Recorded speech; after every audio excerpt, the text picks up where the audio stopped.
Okay everybody, welcome back. Today we're going to be taking a look at this Figma Samus figure from Metroid Dread, which is from the game Metroid Dread on Nintendo Switch. A very excellent game. So first things first, let's take a look at the box, shall we? So this is a pretty large box actually, and it's even got this nice black slipcase thing over top, which usually Figma figures, from what I have experienced, don't usually have. It's usually just the box. I'm wondering why they did that, but it looks really nice, looks really slick. We've got this kind of shiny blue, which is, I don't know, almost like her visor or the blue on her armor or something like that.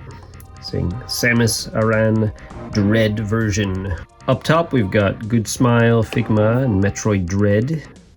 It also says it's recommended for ages 15 and up. Now I wonder why. It's just a normal figure, isn't it? Is there a half-naked Samus inside? I don't know. Of course, this is by Nintendo. It's got the official Nintendo seal of approval and a little shiny holographic Nintendo seal.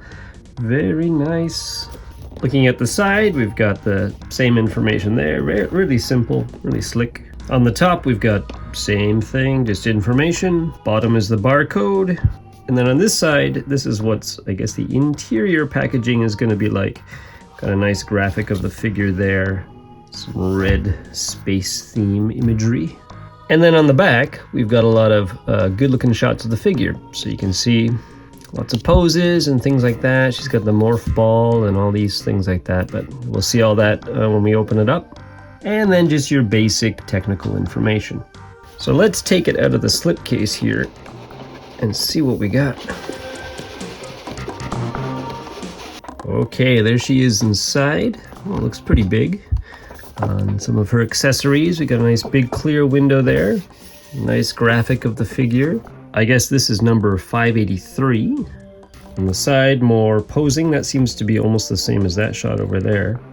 On the top is her opening up the thing for the missiles, I guess. Same on the bottom.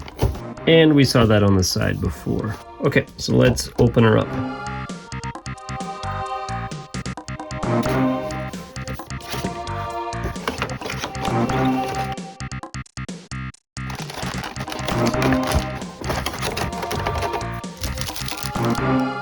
So taking a look at some accessories first. Wow, really colorful. We've got the morph ball there.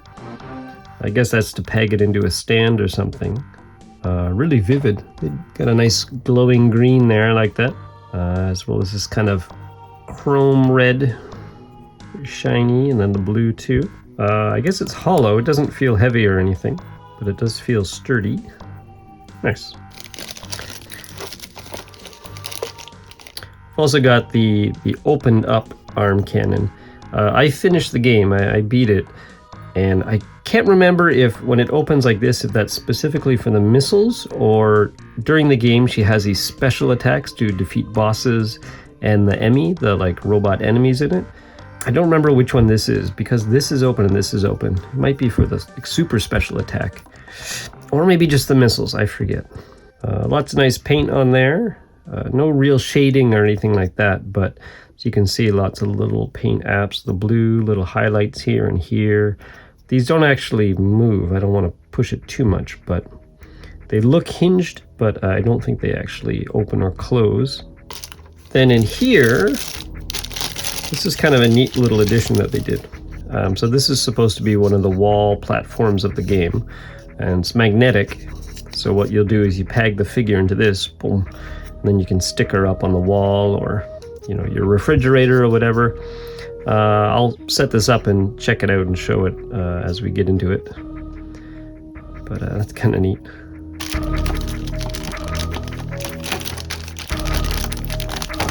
On the bottom was this, which seems to be, oh, we got an extra hand in there and the figure stand. I'll open it up. So Figma is nice because they always have their official bag, little Ziploc bag, to keep the parts in. Very useful.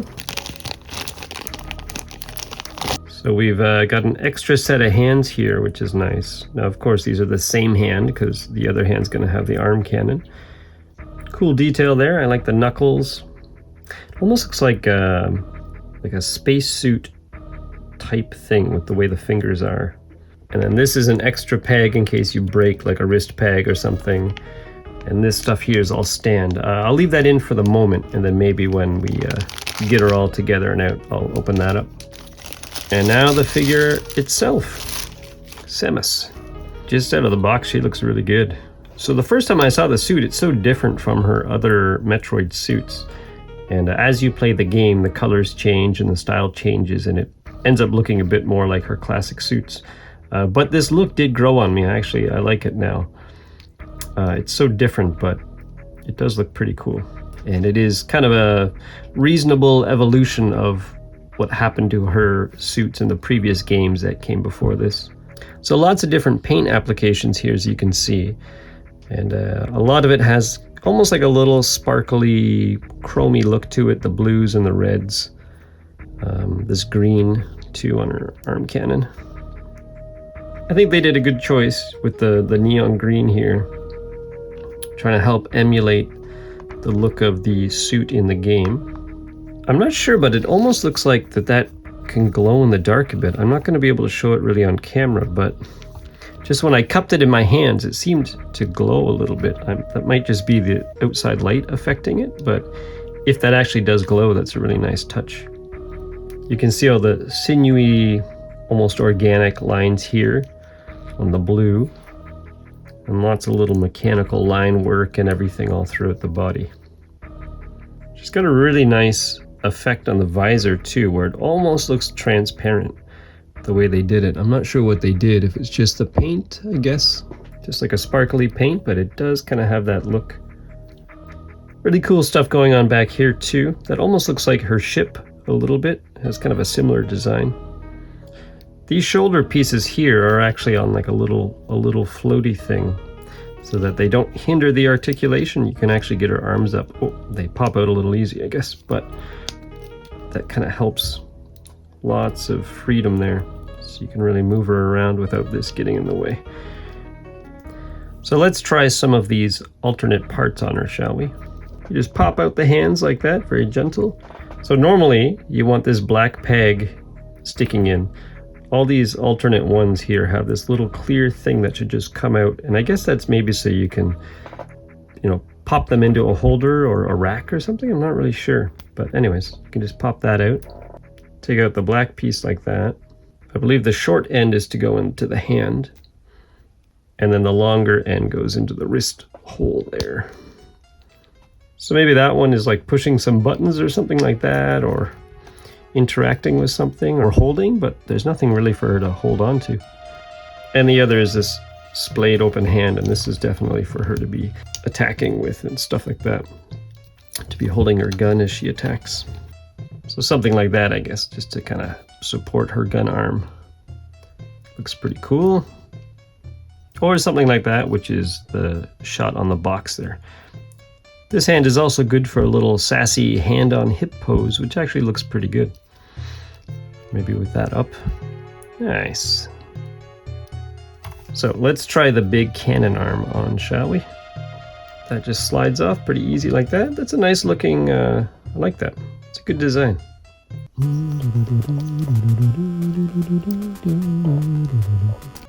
There we go. There she is, firing off these. I forget the name, but yeah, I'm pretty sure this is when you have to finish off the boss or the Emmys. You gotta fire this. You get access to this kind of super weapon. I think that's what that is. But that looks nice too. You could definitely have her in some kind of action pose like that, firing off whatever the pose is in the game. And last but not least, let's try out the magnetic one.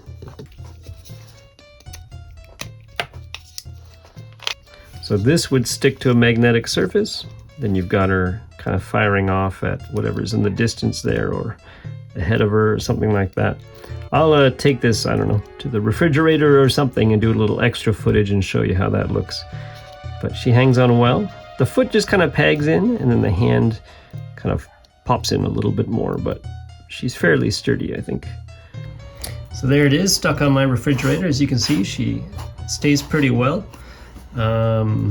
Yeah, it kind of depends. I think it's just my refrigerator, but it depends where you put her. Some areas seem to be more magnetic. I don't know. But anyways, you can see she stays up pretty well.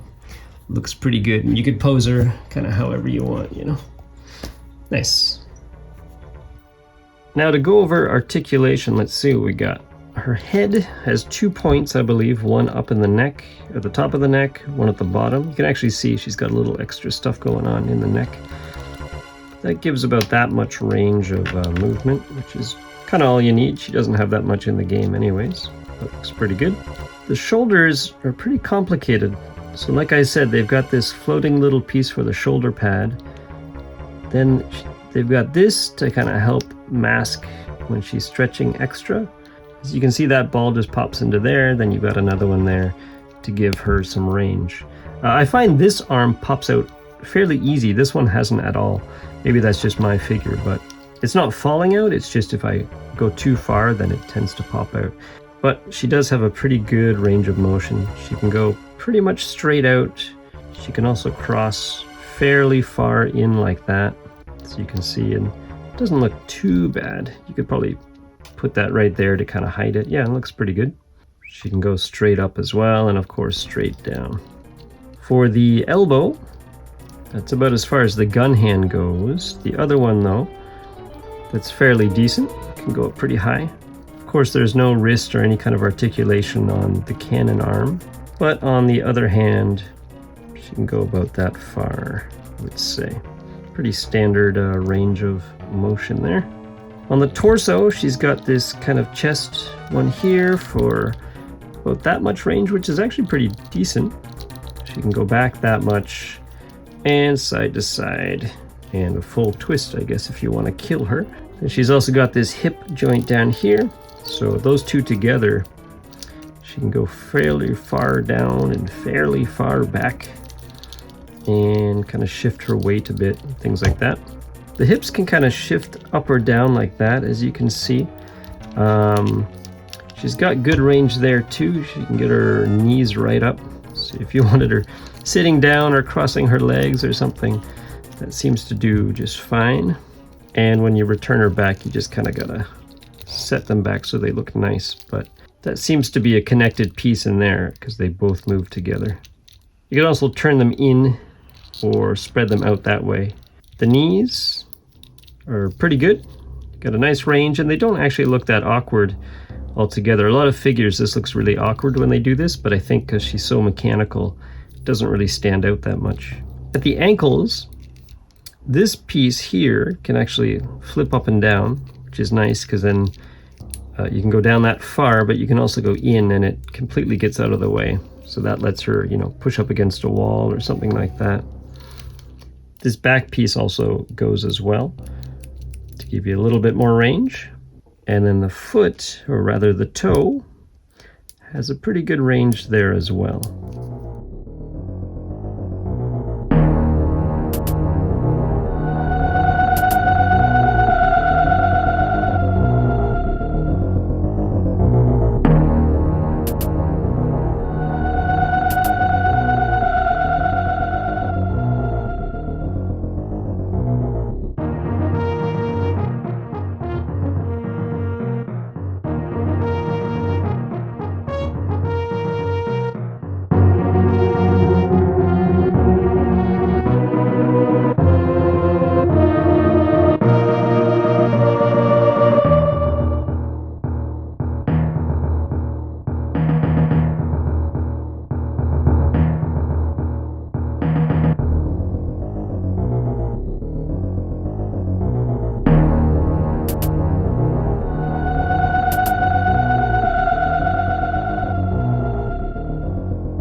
Well, there you have it. It's a really nice Samus figure from Metroid Dread.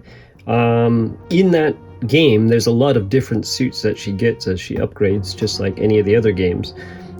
So I hope that they do make figures of those as well, especially the very endgame suit, which I won't spoil it for anybody who hasn't played, but it's a really unique look for Samus. So I'd love to see a figure of that. But anyways, that's about it. I guess if you have any questions or comments or anything, just leave them down below and I'll try to help out. Until next time, thanks for watching. Bye-bye.